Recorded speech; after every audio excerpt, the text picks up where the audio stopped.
주님과 함께하는 이 고요한 시간, 주님의 보좌 앞에 내 마음을 쏟네. 모든 것 아시는 주님께 감출 것 없네. 내 맘과 정성 다해 주 바라나이다. 주님과 함께하는 이 고요한 시간, 주님의 보좌 앞에 내 마음을 쏟네. 모든 것 아시는 주님께 감출 것 없네. 내 맘과 정성 다해 주 바라나이다. 온 맘 다해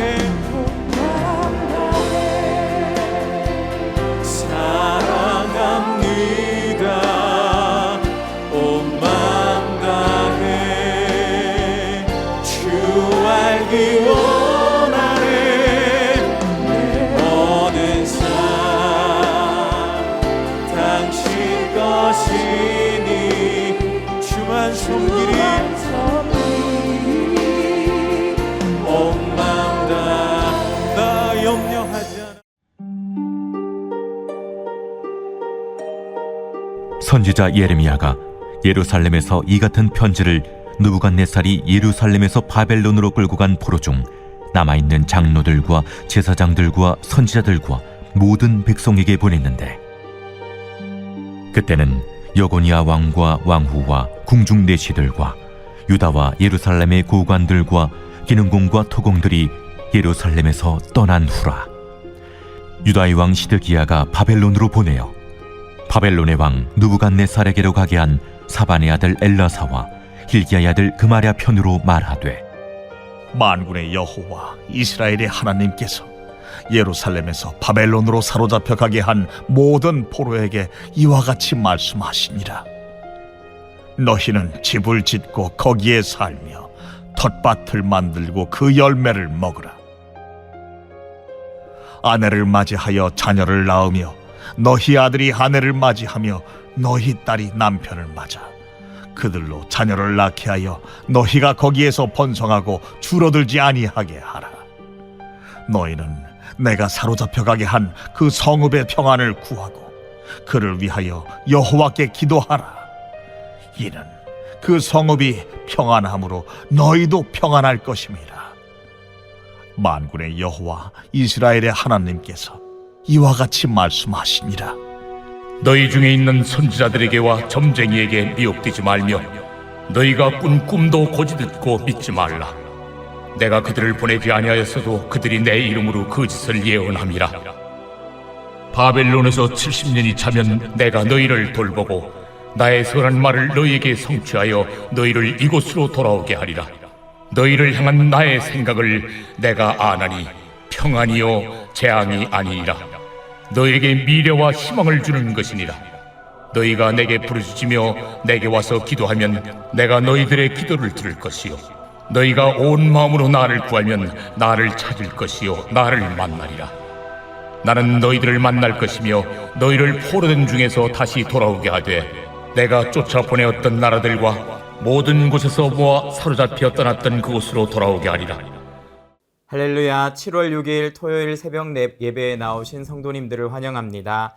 오늘 우리에게 주시는 하나님의 말씀은 예레미야 29장 1에서 14절까지의 말씀입니다. 최근 헌법재판소에서 친족 상도례에 대한 헌법 불합치 판결을 내렸습니다. 친족 상도례는 친족 사이의 범죄는 형을 면제한다는 내용의 법인데요. 이것이 요즘 현실과는 거리가 있다는 판결입니다. 친밀감이 없는 가족까지도 일관적으로 재산 범죄 처벌을 면제받는 건 부당하다는 취지의 판결이죠. 친족 상도례라는 입법의 취지가 무엇인지 이해할 수는 있지만 현실과 괴리가 너무 벌어졌기 때문에 계속 새로운 재판을 통해서 수정해 나가는 것입니다. 이렇게 법과 현실의 괴리가 있는 것처럼 하나님 말씀과 우리 현실 사이에도 괴리가 일어날 때가 있습니다. 하나님은 우리를 사랑하시고 축복하신다고 분명히 말씀하시는데 그것이 전혀 믿어지지 않는 현실을 경험할 수가 있는 것이죠. 하나님이 날 사랑하신다고 하는데 내가 왜 이런 병에 걸렸을까? 나는 왜 가난하고 힘이 없을까? 하는 일마다 잘 안 될까? 이런 생각들을 해본 적이 있지는 않으십니까? 예수님을 믿으면 분명히 축복해 주시고 우리의 삶을 인도해 주신다고 하셨는데 나에게는 아무런 변화가 일어나지 않고 제자리 걸음을 하거나 오히려 더 나빠지는 것처럼 느껴질 때 우리의 마음은 굉장히 많은 고민을 느끼게 되는 것이죠. 오늘 예레미야 말씀을 통해 우리가 경험하는 믿음과 현실, 또 말씀과 우리의 상황과의 괴리를 어떻게 하나님께서 사용하셔서 축복의 통로로 바꾸시는지, 우리를 어떻게 회복시키시는지 함께 알아보는 지혜가 있기를 원합니다.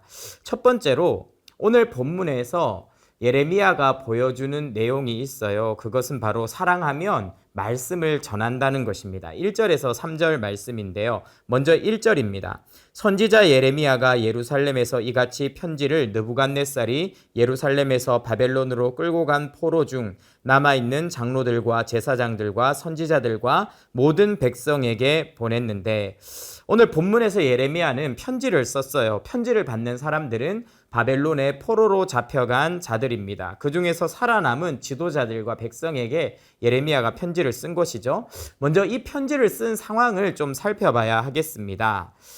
2절에 그 상황이 나와 있어요. 그때는 여고니아 왕과 왕후와 궁중 내시들과 유다와 예루살렘의 고관들과 기능공과 토공들이 예루살렘에서 떠난 후라. 여기 본문에 나오는 여고니아는 여호야긴 왕입니다. 이 여호야긴의 아버지가 여호야김인데요. 요세푸스는 이 여호야김이 예레미야의 예언대로 느부갓네살에게 죽임을 당했다라고 이야기를 합니다. 그리고 그 시체는 예루살렘 성 밖에 버려졌어요. 24장을 보면, 열왕기하 24장을 보면 그 이후에 18살 된 여호야긴 왕이 아버지를 이어서 왕위에 올랐는데 딱 3개월 재위에 있다가 똑같이 느부갓네살의 침공을 받아서 포로로 끌려갑니다. 이때는 굉장히 많은 사람들이 포로로 끌려갑니다. 자신의 어머니, 그리고 여러 정치 지도자들과 기술자들, 제사장들, 그리고 대장장이들, 이런 다양한 사람들이 한 나라의 지도층이자 기술을 갖고 있는 핵심이라고 할 수 있는 사람들이 다 잡혀서 가버린 것이죠. 그래서 왕하 24장 14절에는 이렇게 나옵니다. 비천한 자 외에는 그 땅에 남은 자가 없었더라. 나라가 완전히 망한 것이죠. 우리나라 대통령이 다른 나라에 포로로 잡혀가고 국회의원 다 잡혀가고 재벌 총수들 다 잡혀가면 우리나라가 휘청휘청하는 건 당연합니다. 거의 망하게 되는 것과 마찬가지입니다. 이런 아무것도 희망도 없는 상황에서 잡혀간 자들에게 예레미야가 편지를 쓴 거죠. 메시지를 전하는 것은, 이렇게 편지를 통해서 하나님의 말씀을 전하는 것은 커다란 사랑의 표현이고 또 가장 위대한 사역입니다.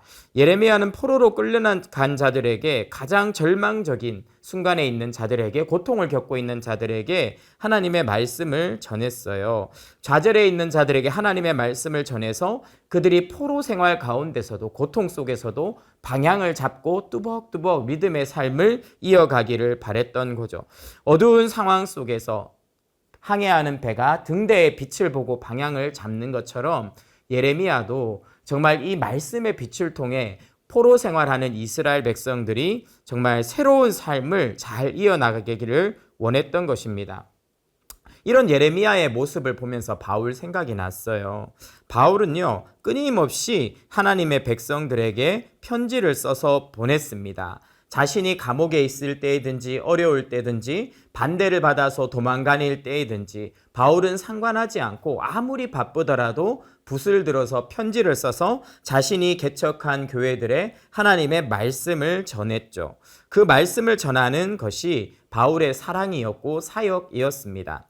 하나님의 나라는 이렇게 유지됩니다. 말씀을 한 사람이 또 다른 사람에게 전하고 그 사람이 다시 그 말씀을 또 다른 사람에게 전해서 유지가 되어요. 예레미야는 말씀을 잘 보면 제사장들에게, 리더십을 잡은 자들에게 먼저 이 메시지를 전하고 백성들에게 전했습니다. 무슨 말입니까? 영적으로 지도자들이 먼저 하나님의 말씀을 깨닫고 또 다른 백성들을 이끌게 한 것이죠. 바울도 자신의 말씀 맡은 자들에게 맡겨서 그들에게 또 다른 자들을 가르치게 하는 전략을 통해서 교회를 세웠고, 예수님도 그러셨습니다. 12제자에게 말씀을 맡기시고 그들이 복음을 전파하게 해서 세상을 바꾸셨죠. 하나님의 말씀이 이렇게 세상을 살려가는 것입니다. 어두운 상황 속에서, 고통이 가득한 상황 속에서 말씀의 씨앗이 떨어질 때, 그리고 그 말씀이 또 다른 사람에게 다시 전해질 때 점점점 새벽 여명이 밝아오는 것이죠. 오늘 우리 교회가 애쓰고 있는 것이 바로 이런 사역인 것 같아요. 우리는 항상 이인호 목사님 주일 설교 말씀을 듣습니다. 그리고 순장님들은 다시 한번 순장반 모임에 나와서 그 말씀을 다시 정리하고 어떻게 순원들에게 다시 그들의 삶에 가장 적실한 메시지로 가지고 갈 것인지를 고민하죠. 그리고 그렇게 가서 순원들을 다시 한번 세상 속에서 말씀으로 깨웁니다. 그러면 순원들이 다시 그 은혜를 기억하고 각자의 일터에서, 가정에서, 그리고 이웃들과의 사이에서, 지역사회에서 그 말씀을 흘려보내는 것이죠. 이 선순환이 잘 일어날 때 어두운 세상에서 하나님 나라가 점점 강하게 세워져 가는 것이고, 어두운 현실 속에서도 희망의 싹이 싹 트는 것입니다. 그런데요, 이렇게 말씀에 선순환만 잘 일어난다면 어떤 문제 없이도 하나님 나라가 힘있게 확장되어 갈 것 같은데 이게 쉽지 않아요. 그 이유가 무엇이냐 하면 하나님의 말씀, 하나님이 우리에게 주시는 메시지는요, 우리가 기대했던 것과 다른 메시지일 경우가 있기 때문입니다. 오늘 성경 말씀에서 이스라엘 백성들은 어떤 음성을 들었는지를 잘 살펴보면 이 부분이 이해가 됩니다. 먼저 사실 이스라엘 백성들이 갑자기 이역만리 먼 땅에 포로로 끌려갔을 때 어떤 메시지를 듣고 싶었을까요? 아마 이런 메시지가 아니었을까요? 예레미야 28장 11절입니다. 모든 백성 앞에서 하나냐가 말하여 이르되 여호와께서 이와 같이 말씀하시느니라. 내가 2년 안에 모든 민족의 목에서 바벨론 왕 느부갓네살의 멍에를 이와 같이 꺾어버리리라 하였느니라 하매 선지자 예레미야가 자기의 길을 가니라. 포로로 끌려가긴 하는데 지금 군사가 다 상황이 너무 안 좋고 하니까 잡혀가긴 하는데 2년만 고생하면 돌아올 거라는 거예요. 그러니까 2년만 꾹 참으라는 겁니다. 2년이면 끌려가더라도 그래도 견딜 만한 시간인 것 같아요. 잘 버티면 고향으로 돌아올 수 있으니까요. 우리 자녀들이 군대에 갈 때 그래도 씩씩하게 갈 수 있는 이유가 무엇입니까? 짧으니까. 2년이니까, 2년보다 더 짧으니까 아이들이 그래도 웃으면서 해보겠다 이렇게 하면서 떠날 수가 있는 것이죠. 그런데 만약에 북한처럼 8년을 복무해야 된다 그러면 표정이 완전히 달라지지 않을까요? 그런데 하나님은 이렇게 2년만 고생하면서 된다고 말하는 선지자의 이야기를 거짓말이라고 하십니다. 29장 8절 9절입니다. 만군의 여호와 이스라엘의 하나님께서 이와 같이 말씀하시느니라. 너희 중에 있는 선지자들에게와 점쟁이에게 미혹되지 말며 너희가 꾼 꿈도 고지 듣고 믿지 말라. 내가 그들을 보내지 아니하였어도 그들이 내 이름으로 거짓을 예언함이라. 여호와의 말씀이니라. 하나님이 뭐라고 하십니까? 그거는 거짓말이야. 그건 아니야. 그러면서 어떻게 말합니까? 예레미야 29장 4절에서 7절 말씀. 너희는 집을 짓고 거기에서 살며 텃밭을 만들고 그 열매를 먹으라. 아내를 맞이하여 자녀를 낳으며 너희 아들이 아내를 맞이하며 너희 딸이 남편을 맞아 그들로 자녀를 낳게 하며 너희가 거기에서 번성하고 줄어들지 아니하게 하라. 너희는 내가 사로잡혀 가게 한 그 성읍의 평안을 구하고 그를 위하여 여호와께 기도하라. 이는 그 성읍이 평안함으로 너희도 평안할 것임이라. 무슨 말입니까? 금방 못 돌아온다는 거예요. 거기서 아들을 낳고 또 그 아들이 다시 자녀를 낳을 때까지 3대가 지나도록 너희가 이곳에서 생활해야 될 거다. 2년만 있으면 된다는 말은 거짓말이다. 이렇게 이야기를 하고 계시는 겁니다. 그러면서 또 어떻게 이야기하십니까? 시간을 알려주십니다. 10절입니다. 여호와께서 이와 같이 말씀하시니라. 바벨론에서 70년이 차면 내가 너희를 돌보고 나의 선한 말을 너희에게 성취하여 너희를 이곳으로 돌아오게 하리라.